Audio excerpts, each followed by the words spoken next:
Person who assists tradesmen while gaining knowledge of the trade through on-the-job training and related instruction in accordance with the Virginia Voluntary Apprenticeship Act. Certified Accessibility Mechanic means an individual who is certified by the board who is engaged in erecting, constructing, installing, altering, servicing, repairing, testing, or maintaining wheelchair lifts, inclined chair lifts, dumb waiters with a capacity limit of 300 pounds, and private residence elevators. Helper or laborer means a person who assists a licensed tradesman and who is not an apprentice as defined in this chapter. HVAC tradesman means an individual whose work includes the installation, alteration, repair or maintenance of heating systems, ventilating systems, cooling systems, steam and hot water heating systems, boilers, process piping, backflow prevention devices, and mechanical refrigeration systems, including tanks incidental to the system. Every applicant to the Board for Contractors for licensure or certification shall meet the requirements and have the qualifications provided in this section. The applicant shall be at least 18 years old. Unless otherwise exempted, the applicant shall meet the current educational requirements by passing all required courses prior to the time the applicant sits for the examination and applies for licensure or certification. Unless exempted, the applicant shall have passed the applicable examination provided by the Board or by a testing organization acting on behalf of the Board. The applicant shall meet the experience requirements as set forth in Sections 18 VAC 50-30-40. Applicants for examination to be licensed as a journeyman shall furnish evidence that one of the following experience and education standards has been attained. Applicants for examination to be licensed as a master shall furnish evidence that one of the following experience standards has been attained.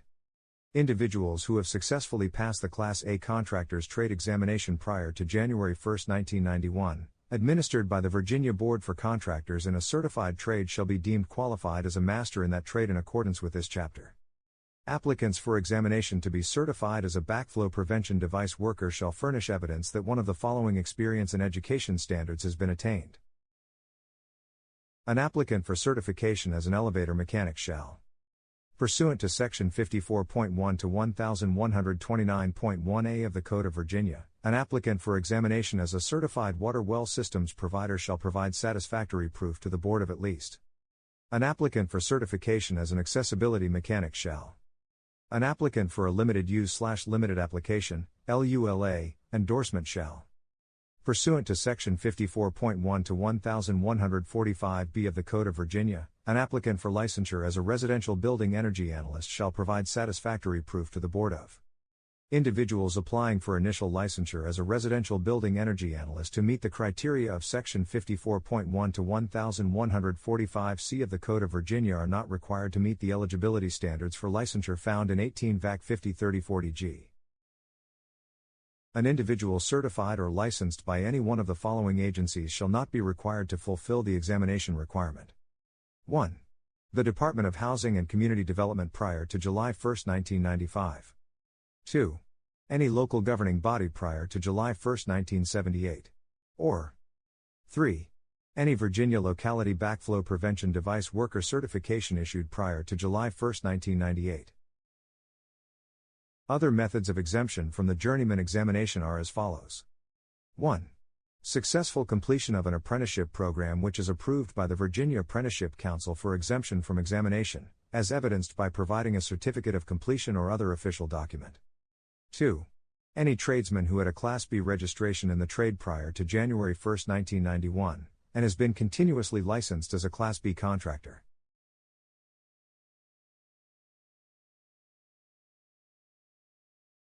Fees are as follows. Other methods of exemption from fees are as follows.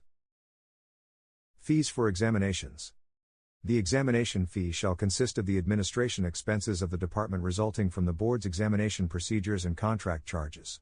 Exam service contracts shall be established through competitive negotiation, in compliance with the Virginia Public Procurement Act, Section 2.2 to 4300 et seq. of the Code of Virginia.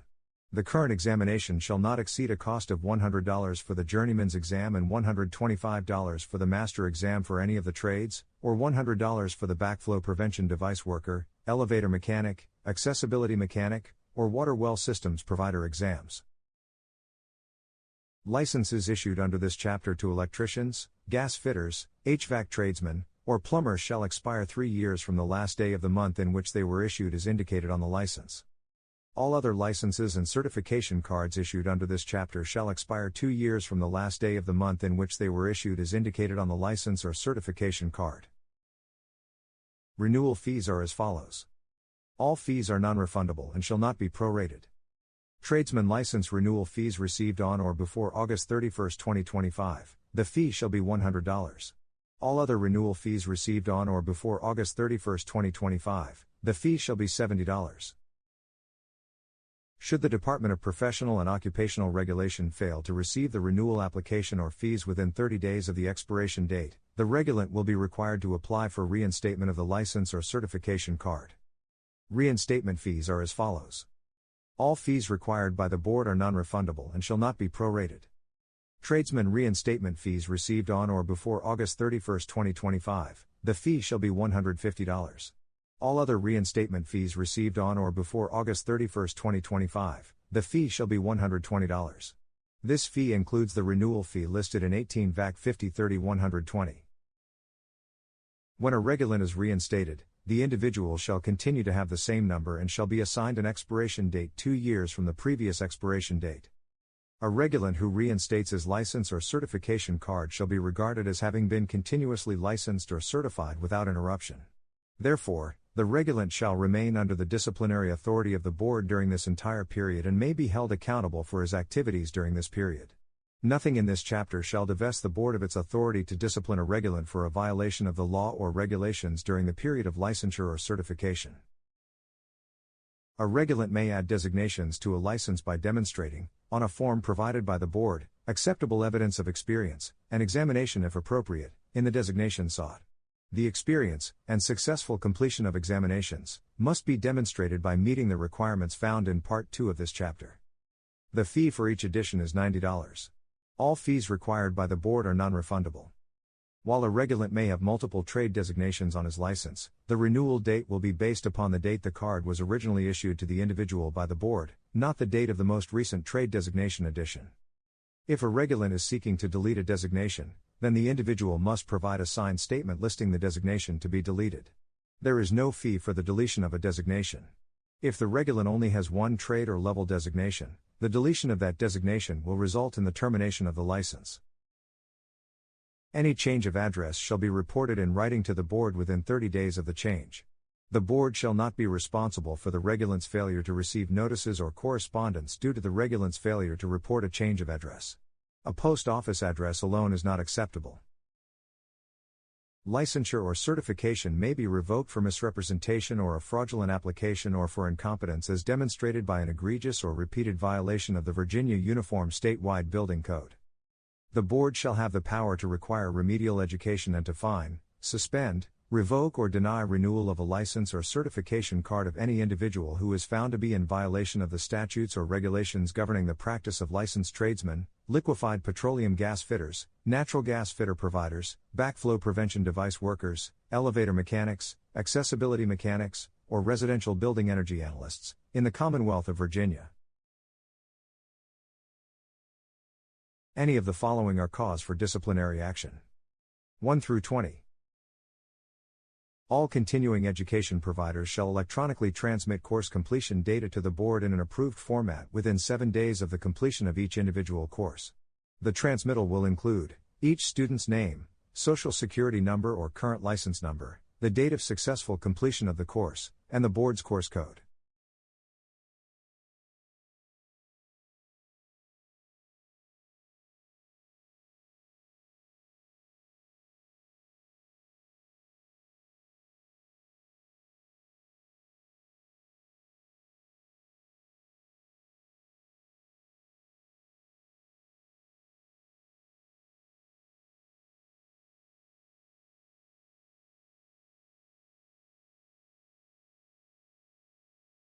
The board for contractors shall be composed of 16 members as follows. 1 member shall be a licensed Class A general contractor, The larger part of the business of one member shall be the construction of utilities. The larger part of the business of one member shall be the construction of commercial and industrial buildings. The larger part of the business of one member shall be the construction of single-family residences. The larger part of the business of one member shall be the construction of home improvements. One member shall be a subcontractor as generally regarded in the construction industry. One member shall be in the business of sales of construction materials and supplies. One member shall be a local building official. One member shall be a licensed plumbing contractor. One member shall be a licensed electrical contractor. One member shall be a licensed heating, ventilation and air conditioning contractor. One member shall be a certified elevator mechanic or a licensed elevator contractor. One member shall be a certified water well systems provider. One member shall be a professional engineer licensed in accordance with Chapter 4, and 2 members shall be non-legislative citizen members.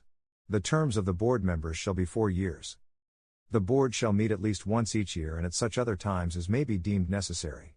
Annually, the board shall elect from its membership a chairman and a vice chairman to serve for a 1-year term. 9 members of the board shall constitute a quorum. When the contracting work is for the purpose of landscape irrigation or the construction of a water well as defined in Section 32.1 to 176.3, the contractor shall be licensed, regardless of the contract amount, as follows. A Class A license is required when the total value referred to in a single contract or project is $120,000 or more, or when the total value of all such water well or landscape irrigation contracts undertaken within any 12-month period is $750,000 or more. A Class B license is required when the total value referred to in a single contract is $10,000 or more, but less than $120,000, or the total value of all such water well or landscape irrigation contracts undertaken within any 12-month period is $150,000 or more, but less than $750,000, and a Class C license is required when the total value referred to in a single contract or project is no more than $10,000, or the total value of all such water well or landscape irrigation contracts undertaken within any 12-month period is no more than $150,000. The following acts are prohibited and shall constitute the commission of a Class 1 misdemeanor: contracting for, or bidding upon the construction, removal, repair or improvements to or upon real property owned, controlled or leased by another person without a license or certificate, or without the proper class of license as defined in Section 54.1 to 1100 for the value of work to be performed. Attempting to practice contracting in the Commonwealth, except as provided for in this chapter. Presenting or attempting to use the license or certificate of another. Giving false or forged evidence of any kind to the board or any member thereof in an application for the issuance or renewal of a license or certificate. Impersonating another or using an expired or revoked license or certificate. Receiving or considering as the awarding authority a bid from anyone whom the awarding authority knows is not properly licensed or certified under this chapter. The awarding authority shall require a bidder to submit his license or certificate number prior to considering a bid. Any person who undertakes work without any valid Virginia contractor's license or certificate when a license or certificate is required by this chapter, or 2. The proper class of license as defined in Section 54.1 to 1100 for the work undertaken, shall be fined an amount not to exceed $500 per day for each day that such person is in violation, in addition to the authorized penalties for the commission of a Class 1 misdemeanor. Any violation of Clause I of this subsection shall also constitute a prohibited practice in accordance with Section 59.1 to 200, provided that the violation involves a consumer transaction as defined in the Virginia Consumer Protection Act, Section 59.1 to 196 et seq., and shall be subject to any and all of the enforcement provisions of the Virginia Consumer Protection Act. A construction contract entered into by a person undertaking work without a valid Virginia contractor's license shall not be enforceable by the unlicensed contractor undertaking the work unless the unlicensed contractor gives substantial performance within the terms of the contract in good faith and, 2. Did not have actual knowledge that a license or certificate was required by this chapter to perform the work for which he seeks to recover payment. Failure to renew a license or certificate issued in accordance with this chapter shall create a rebuttable presumption of actual knowledge of such licensing or certification requirements. Failure to renew a license or certificate issued in accordance with this chapter shall create a rebuttable presumption of actual knowledge of such licensing or certification requirements. Act means the Virginia Contractor Transaction Recovery Act. Biennium means a 2-year period beginning on July 1st of an even-numbered year and continuing through June 30th of the next even-numbered year. Fund means the Virginia Contractor Transaction Recovery Fund. Regulant means any individual, person, firm, corporation, association, partnership, joint venture or any other legal entity licensed by the Board for Contractors. Regulant shall not include contractors holding only the commercial building contractor classification or individuals licensed or certified in accordance with Article 3 or Article 4. Each initial regulant, at the time of application, shall be assessed $25, which shall be specifically assigned to the fund. Initial payments may be incorporated in any application fee payment and transferred to the fund by the director within 30 days. All assessments, except initial assessments, for the fund shall be deposited within 3 work days after their receipt by the director, in one or more federally insured banks, savings and loan associations or savings banks located in the Commonwealth. Funds deposited in banks, savings institutions or savings banks, to the extent in excess of insurance afforded by the Federal Deposit Insurance Corporation or other federal insurance agency, shall be secured under the Security for Public Deposits Act, Section 2.2 to 4400 et seq. The deposit of these funds in federally insured banks, savings and loan associations or savings banks located in the Commonwealth shall not be considered investment of such funds for purposes of this section. Funds maintained by the director may be invested in securities that are legal investments for fiduciaries under the provisions of Section 64.2 to 1502. The minimum balance of the fund shall be $400,000. Whenever the director determines that the balance of the fund is or will be less than this minimum balance, the director shall immediately inform the board, which shall assess each regulant at the time of his license renewal a sum sufficient to bring the balance of the fund to an amount of not less than $400,000, when combined with similar assessments of other regulants. No regulant shall be assessed a total amount of more than $50 during any biennium. Notice to regulants of these assessments shall be by first-class mail, and payment of such assessments shall be made by first-class mail addressed to the director within 45 days after the mailing of the notice to regulants. If any action is instituted against a regulant by any person, such person shall serve a copy of the complaint upon the board by certified mail or the equivalent. A copy of any pleading or document filed subsequent to the initial service of process in the action against a regulant shall be provided to the board. The claimant shall submit such copies to the board by certified mail, or the equivalent, upon his receipt of the pleading or document. A verified claim shall be filed with the director no later than 12 months after the date of entry of the final judgment from which no further right of appeal exists. Prior to submitting the verified claim, the claimant shall. Conclusion. You have now concluded this lesson. If any action is instituted against a regulant by any conclusion.